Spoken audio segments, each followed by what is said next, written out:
Completing the documentation for application for professional registration. Hi, I'm Jan Fitzkalkwijk. I'm from 6CDS. Have you ever stopped and asked yourself the question, what is the difference between the various application documentation between a professional engineer, technologist, or technician? I find it an interesting question. Well, here's an attempt to sort of put it into perspective for you. The first and major difference is the approach to the documentation, whereas professional engineers do it on a level which is complex engineering problem solving, and that needs to be reflected in the documentation. But I'll get to that in a different episode because it gets it gets quite complicated. So, technologist, your approach will be on a broadly defined level, where the technicians will be well defined. So I'm going to lump the technicians with the technologist when it comes to the documentation in a certain way, because it's the same but different, if you know what I mean. So let's have a look at it. From an administrative point of view, the documentation that you complete, PR-Eng, PR-Tech-Eng, or PR-Technie, is the same. Same story with the admin. Who are you? Where do you work? Your detail, all of those administrative stuff. What qualification have you got? All of those things. Do you belong to a voluntary association? A program on that as well. It's all of those kind of information that, well, it's admin. It's admin information.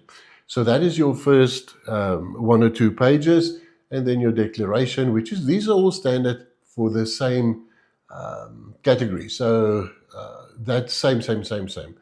But when it comes now to your training and experience report, this is, and you'll see in the documentation, it's a major difference.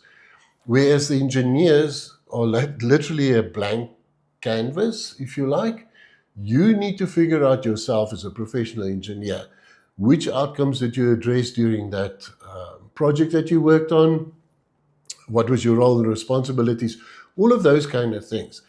It doesn't explicitly label the outcomes, nor does it give you detail on how many words you must put in, nor does it doesn't give you any guidance on that at all. There it is. Have a look at it. It is literally sort of a blank page.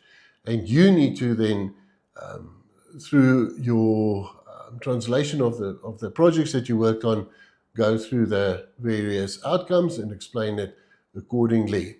Tell your story, link it to the outcomes, for the lack of a better word. Technologists, you're lucky. They, in your application documents, as the technicians, explicitly says to you, how many words must you use?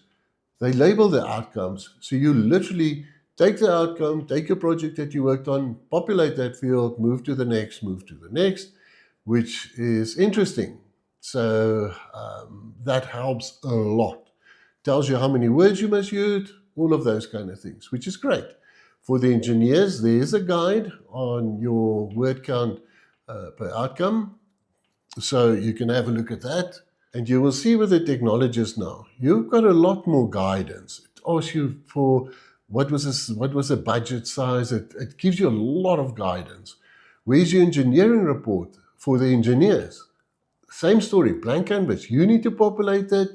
You need to, on the right-hand side, put in the outcomes that you've addressed, cross-reference to the TERs, what level you're operating on, all of those kind of things you have to populate.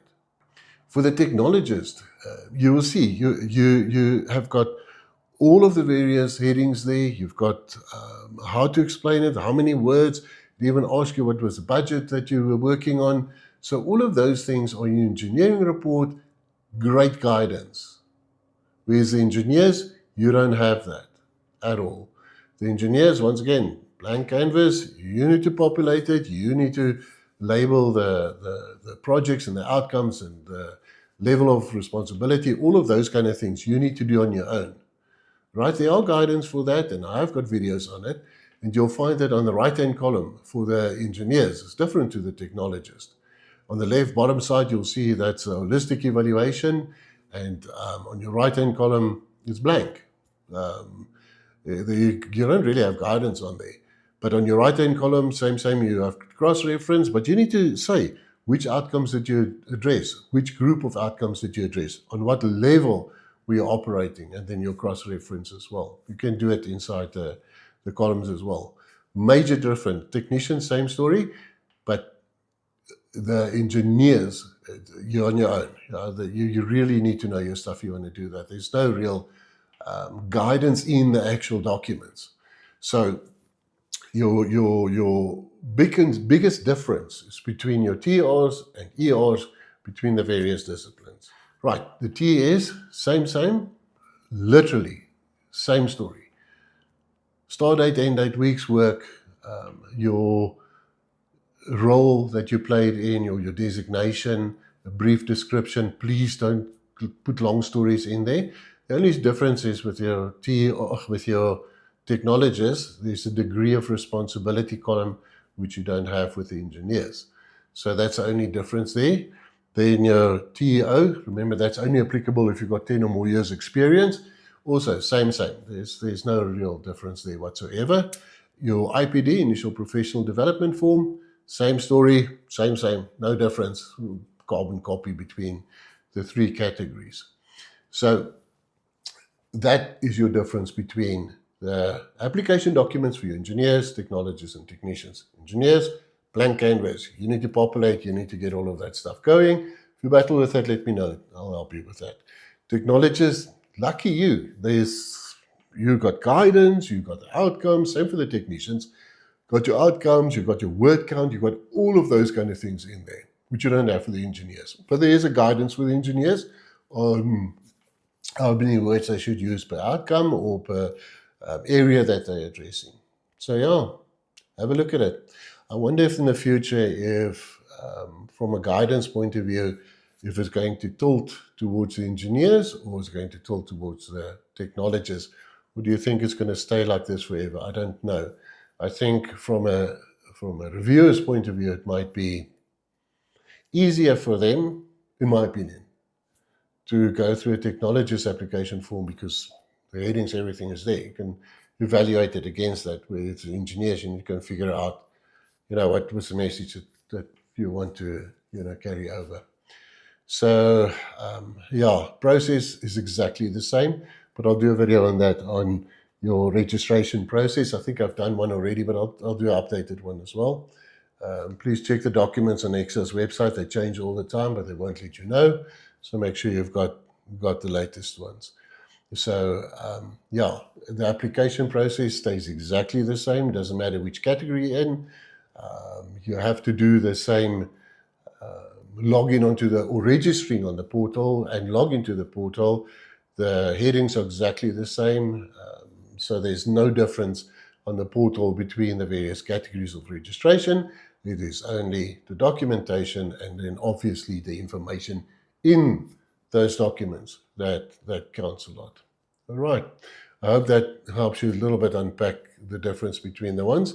And engineers, be careful not to use the technologist documents. I've seen that. Or take their headings, pulling it into your documentation, and then it looks like a technologist application. They most probably will throw it out and say to you, use the correct documentation, please. If you've got the old ones and you've submitted already, then you don't have to update it. If you started in the old documents, please cut and paste it over to the new ones. That will go a long way.